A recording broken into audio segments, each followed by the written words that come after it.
Welcome to Lecture 7 on the critical period 1783 to 1789.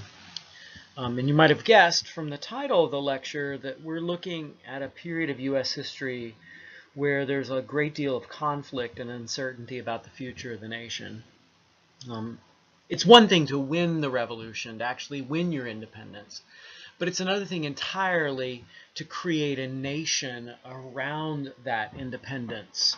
And to make a nation that's workable, a solution for everybody. Put another way, you might note that it's easy to be critical, but it's a lot harder to create solutions. Now, that ominous opening about a critical period kind of goes away if you look at some of the positives of this time period. And one of those positives, at least for Americans who were deeply interested in religion, was a separation of church from state. The English had had a unified church and state. The Anglican Church enjoyed the support of the government. But in America, there were a lot of different religious traditions. Anglican, Puritan, but they're Baptists and Methodists.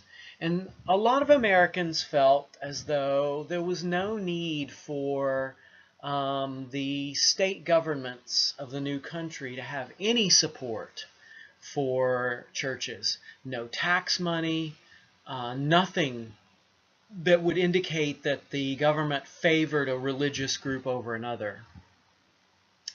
This time period gets nicknamed or described as the period of disestablishment. We are taking the established churches that were once supported by the government and removing that support, so they are disestablished. This happens in a lot of different places, but Virginia often gets a lot of the credit for writing a statute for religious freedom in 1786, which removed government support, government tax money for the Anglican Church. So now that all churches would be on an equal footing and would not receive government help. What this did was it increased religious toleration by allowing people to make the choice of going to a church that wasn't state supported. And then, before the Revolution, if you were a Baptist, you paid taxes to support the Anglican Church, even if you weren't an Anglican. And so now that state support is going away, and people can practice their religion more freely. I would like to say, though, that removal of state support does not get Christianity out of the government. It's very important to remember that these people at this time deeply had embedded in their lives and in the public culture this assumption that everyone should be Christian, even though they had people around them who weren't. 5,000 Jews in New York, sprinkling of Muslims, and yet most states pretty much still expected that people would be Christian and that you would respect Christianity and that even office holders would be Christians. So Christianity doesn't go away, and it's still linked to the government, but in a less direct, less legal way.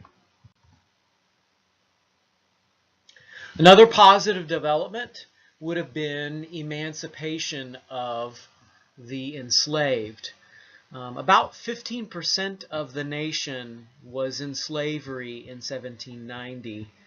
And a lot of those folks, particularly in the North, who had witnessed the Revolution, felt that America needed to live up to its values.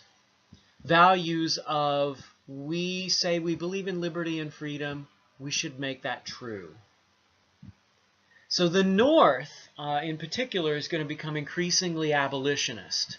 Abolitionist in the sense of no state support for slavery, but not necessarily pro-black.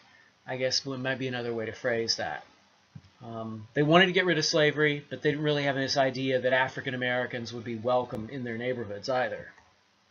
So many of these northern states created gradual emancipation statutes, encouraged by this talk of liberty and freedom.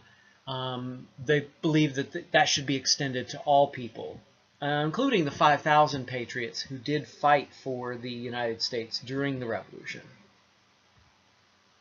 In the South, the story is a little bit more difficult because there's a wave of emancipations as people are feeling like, oh, I need to free my slaves. Slavery is not a good thing. It's not very American. It doesn't fit with our ideas about liberty. Oh, but I don't want to free them while I'm alive because I kind of need their labor, and that would be inconvenient. So a lot of folks, inspired by liberty and evangelical Christianity, will free their slaves or manumit them, but after death. So, for example, George Washington, at his death, there's instructions for freeing slaves. And that sort of, frees you from the decision of having to free people in your own lifetime and then lose their labor. So the South is a lot weaker on freedom for African Americans than the North.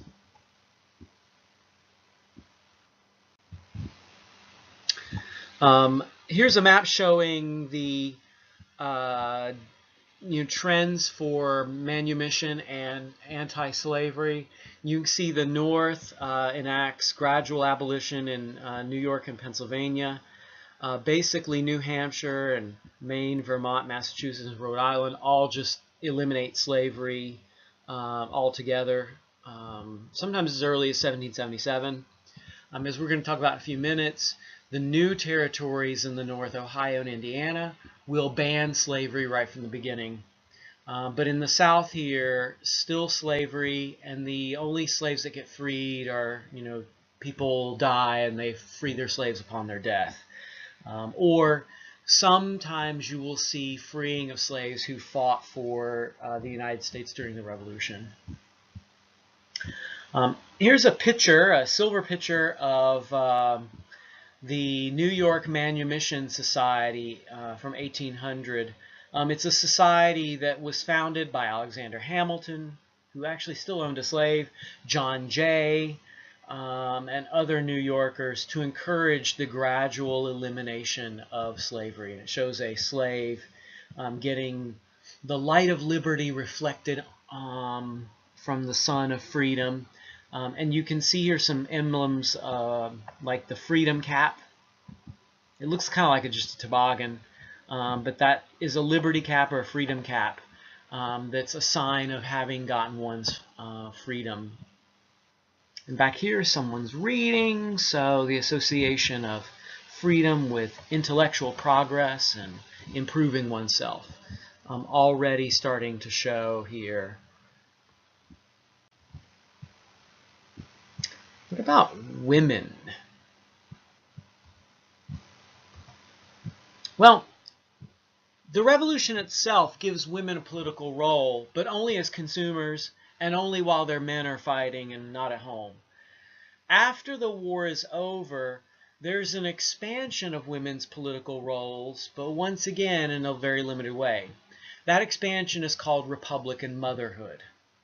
Republican motherhood created this expectation that women would be morally superior in society for the purpose of teaching their sons about liberty and freedom and the republic. So in order for a woman to teach her children how to be good Republican citizens, she needed to have a right to education because, you can't teach your kids about liberty and freedom if you're not yourself intellectually free. So women under this system could see an expansion of their educational rights. And so there are schools designed for girls to teach them reading and writing, usually French, so they can discuss fine literature. Usually there's like domestic courses, music, but also an understanding of what it means to be an American. Note that sounds really awesome and great as an expansion of freedom for women, but at the same time, it's still limiting in the sense that it assumes a woman's public good is only in the sense that she can transmit Republican values to her kids. She can't be political herself, but she can be political as a teacher to others. In the wake of the revolution, a lot of Americans looked west because the West was an open expanse of land for people to start over, try to make a life for themselves, try to get rich. The West was seen as a place of great opportunity and promise. The only problem for Americans was that Indians were there, and Indians weren't keen on welcoming white people into their neighborhoods. In fact, Indians pretty much tried to block Western expansion, particularly in Ohio, where tribes formed a confederacy to fight against white people showing up. But Americans kind of work on the assumption that the Indians are there, but they're going to be gone someday, and that the West belongs to America. It's not something that can be kept from Americans. One of the problems with the West, though, is that it's economically underdeveloped. It's a frontier without a lot of transportation, not a lot of roads, no major cities. It's sort of raw and unbuilt. And in order for Westerners to make any money, they're going to have to find a product that they can make, that they can somehow get to market and sell. Well, the markets are limited because the West is across the Appalachian Mountains. And it doesn't make any sense to ship your products back to the East by taking them over the mountain. That's just too expensive. So one of the avenues of shipping your products would be down the Mississippi River, except the Mississippi River is controlled largely by Spain, who does not want to share access to the Mississippi with Americans, and certainly does not want to allow Americans access to the port at New Orleans. So you've got a bunch of Westerners growing grain, growing products. They want to use the Mississippi. Spain says nope. The United States sends John Jay, one of the founders of the Emancipation Society, Manumission Society, to negotiate with the Spanish. And he's pictured here on the top right. And he's sent to negotiate with Don Diego Gardoqui, who is the Spanish diplomat. And John Jay's mission is get access to the Mississippi, get access to New Orleans, work out a deal with Spain, work out something so Westerners can get their products to market. John Jay goes, he's negotiating, and then he signs a treaty that, rather interestingly enough, completely gives up access to the Mississippi River, but grants merchants in New York a commercial treaty with Spain. So all the people on the eastern coast who have merchant and commercial operations can trade with Spain, but nothing for Westerners. Westerners and Southerners blow up in anger at Jay because he got the exact opposite of what he was sent to do. So what do? This treaty is clearly not good for Westerners. Southerners don't like it, but it does benefit Northern merchants. A lot of Americans are so angry that they actually threaten to leave the Union. And this is one of the first cracks that we see of people saying, look, our new nation's not working out. It's not hanging together. You got Northern New York guys doing things for their benefit, but nothing for everybody else's benefit. That's wrong. On the positive side, though, the very next year, the United States does agree on a policy to regulate the West and to make the West available for settlement under a set of orderly guidelines. This is called the Northwest Ordinance, which comes about after there's already been a couple of other laws passed to get the the Western territories of Ohio and Indiana organized. And we're not going to focus on those ordinances of 1784 and 1785 because the Northwest Ordinance is probably the more important one in the whole scope of American history. Why is it important? Well, it actually creates a process for making new states. It outlines a step-by-step way that new states will be added to the Union. So every state that will come into the Union after this point will follow this process. Secondly, the Northwest Ordinance is significant because it creates a system of public support for education. So it instills the idea that there will be education throughout these northern territories. And it also outlaws slavery. So going forward, the North will continue to be no slavery, while the South will continue to have slavery. So we're almost seeing here the beginning of the split of the nation into two parts, one slave and one not slave.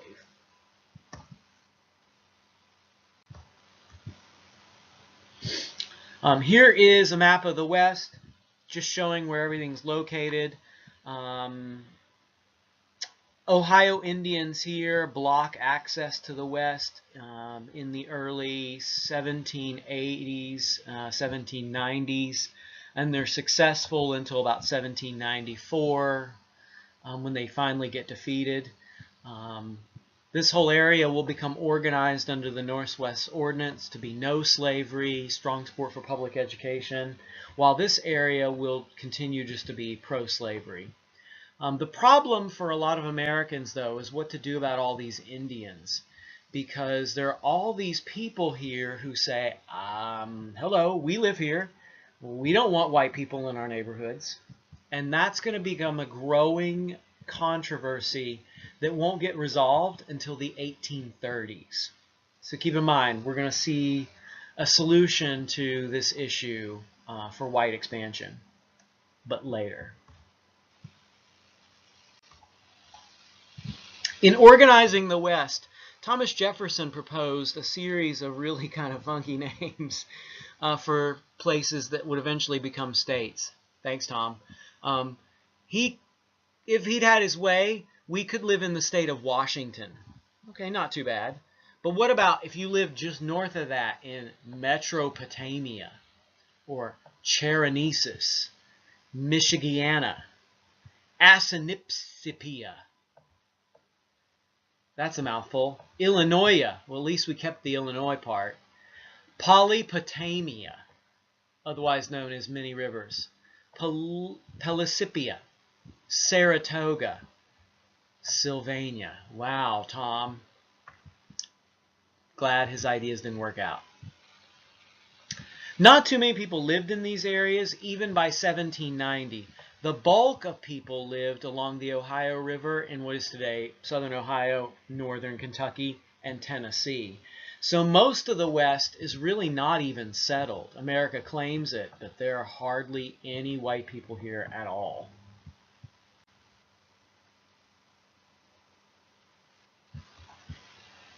The Northwest Ordinance of 1785 and then 1787 created the process for dividing up the land. The 1785 Ordinance laid off basically squares, which is why a lot of Ohio is very much in squares. The squares would be sectioned off into townships. A part of the township would be reserved for schools.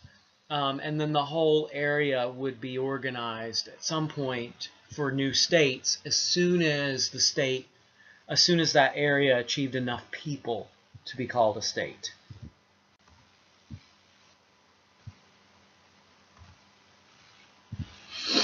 Now things are going to get negative. They're going to get pretty bad.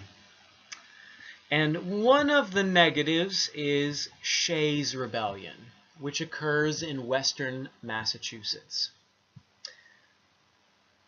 Shays is just one of about 5 conflicts during the 1780s over debt. America is in a depression starting about 1785. It's hard to get money. Money's real tight. People are deep in debt. They're having a hard time selling their products, selling their food, making any money, have a hard time paying their taxes. So there's a lot of complaint among poor and lower class folks in the United States. They're unrest. They've got a lot of unrest.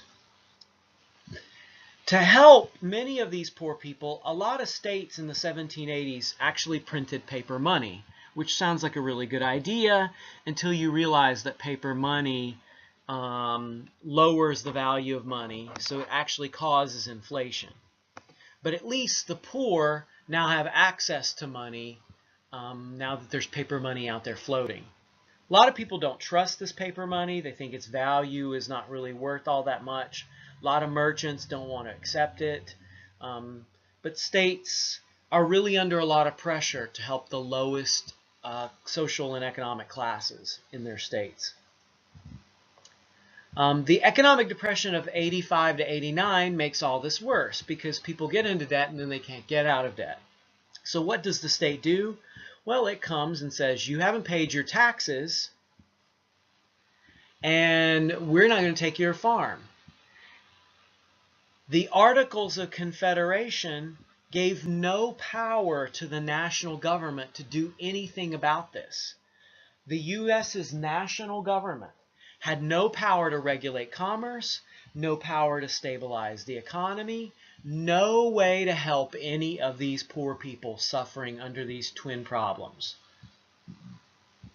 So things bubble over in the state of Massachusetts into a rebellion in 1787. The rebellion itself is named for a Revolutionary War soldier, Daniel Shays. His house is pictured here. And he is going to lose it along with a whole bunch of other people for non-payment of taxes. And he's frustrated. He fought for his country. He's trying his best. The state of Massachusetts is taxing heavily to pay off its Revolutionary War debt. They won't issue paper money. Times are tough. What can you do?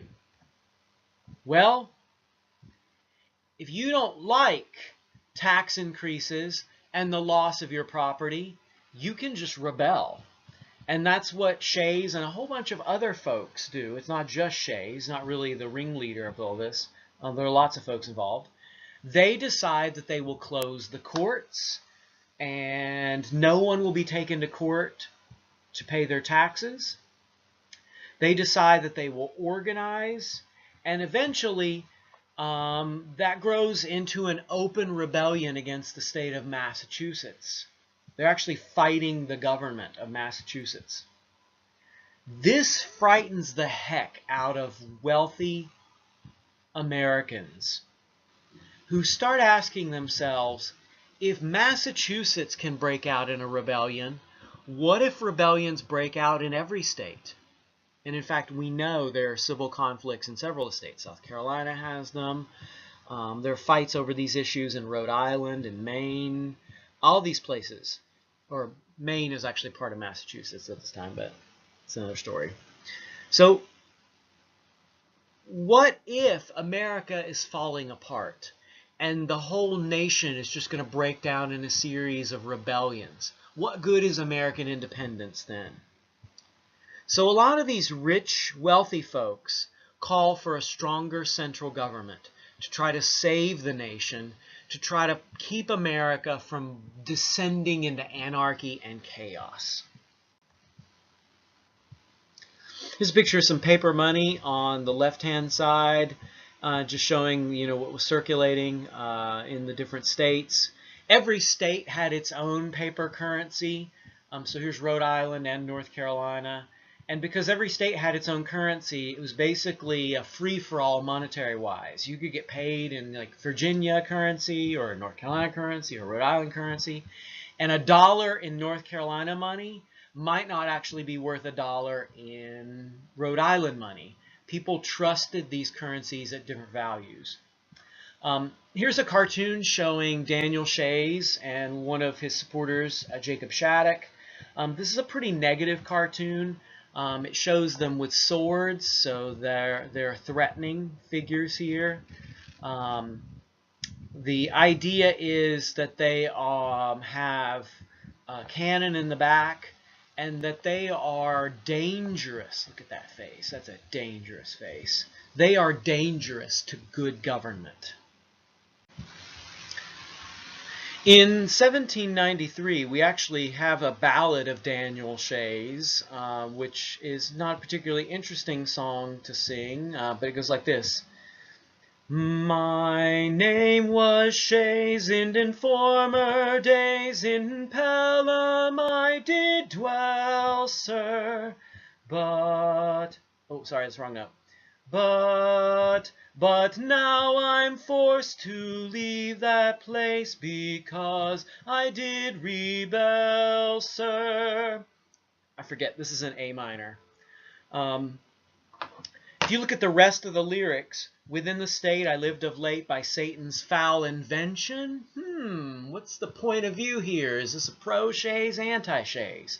In Pluto's cause, against the laws, I raised an insurrection. Then Shays returned to Vermont state, chagrined and much ashamed, sir, and soon the mighty rebel host unto the laws were tamed, sir. Oh, then our honored father sat with a bold resolution, and framed a plan and sent to us of noble constitution. America, let us rejoice in our new constitution, and never more pretend to think of another revolution. I think it's pretty clear where this person stands on Shays and his not so good contribution to American history. That new Constitution will appear in 1787, largely the brainchild of this guy right here, James Madison of Virginia. A short man who was very scared to talk in public. Little Jimmy Madison, one of my scholar friends calls him. And he apparently had a high-pitched voice. He talked like this all the time. And was so very not an extrovert that he often got people to talk for him. And yet, he is the brilliant mind behind the new government created to resolve the problems of the critical period. That new government would separate power among three branches as a way of making sure that no one branch of the government had more power and could take over the country. So power would be balanced. There would be a strong executive.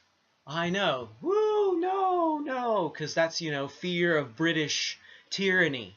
Well, we're going to have to get over that, and we're going to have an executive because nothing was getting done. And not only would there be a strong executive, which they were afraid of, but there would be the power to tax. No, not the power to tax. After all, isn't that part of what caused the revolution? But Americans were realizing that without a power to tax, their new national government had no ability to pay its debts or spend money to solve problems. So this new government needed more power than the current Articles of Confederation was giving. The president of this new nation under this new constitution would be chosen indirectly by an electoral college out of a fear that Americans would be too ignorant and that they would not really vote for a president based on bigger, more national goals. They would vote from their local selfish goals, and therefore that would prejudice them to the wrong kind of guy. So the Electoral College, which we still use today, is to basically save us from our own stupidity. The other issue, though, that they had to address in this new Constitution was the balance of power between the states. Because Rhode Island is tiny, Virginia is big, how do you balance the concerns of both of those, even though they are different sizes with different numbers of people and have different issues that concern them? The way that that was done under the new Constitution was that large states would get most of their power in the House of Representatives. So a state with greater population would have more representatives. So Virginia would see its concerns dealt with in the House. But a small state, like Rhode Island, which is teeny tiny, would have the same amount of senators as all the other states. And that would help protect Rhode Island from big old Virginia beating up on the tiny states. This new Constitution not only had to deal with the issue of power, which everyone's afraid of being misused, it also had to deal with other problems that the states had a hard time agreeing on. And a number of these problems were solved through several compromises that the framers of the Constitution made. Because James Madison might have walked in with a plan, but it was not exactly what they came out with. You know, he had to agree to change some things. One of those compromises was over slavery. As we talked about at the beginning of this lecture, many Northerners were not so interested in keeping slavery around. So they were thinking, well, why should we keep protecting this? Southerners said, no, we need slavery to be a part of this new national government because we don't trust y'all. So we want slavery protected in the election of the House of Representatives and the Electoral College. So that results in a 3/5 clause, which counts 3 out of every 5 slaves in the South's population. And they also won the right to keep importing slaves from Africa for another 20 years, the so-called slave trade clause. Another compromise that they came out with was a ruling that the national government would never tax exports, but it could tax imports. Taxing imports made Northerners happy, not taxing exports made Southerners happy.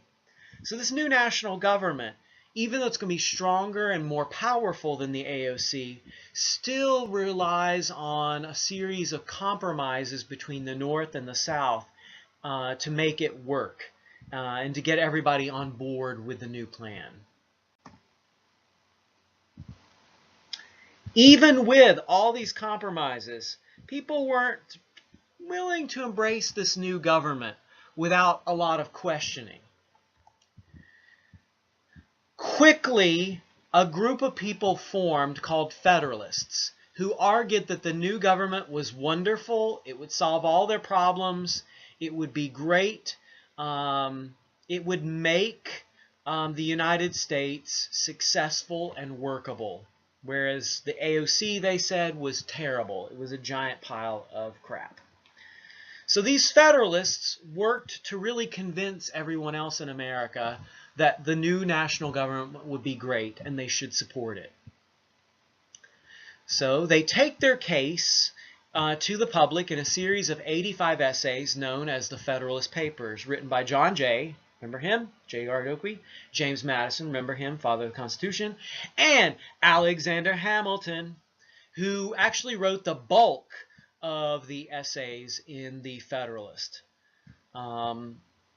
So the three of these guys together tried to convince the public to support this new Constitution because they needed to get 9 out of the 13 states to agree to this Constitution before it could go into effect. So there were a lot of battles at the state level over this new government. To make some of their critics ease off and feel better about this Constitution, the Federalists said that once it was ratified, they would write a Bill of Rights listing all the rights of the American people and making sure that the federal government would never invade those rights, but only after the states agreed to the new Constitution. Only after 9 of the 13 agreed. Most of these Federalists and their supporters came from wealthy seaport towns. So in many ways, the Constitution is a document that, that protects the interests of the wealthier classes. And that has been seen throughout a lot of American history by several historians. On the other side, there are some people who are not so sure. The Anti-Federalists are nervous about this new national government. They worry that it will ruin states' rights, that the states and their powers will be diminished under this new national government in a way that will be dangerous and threatening.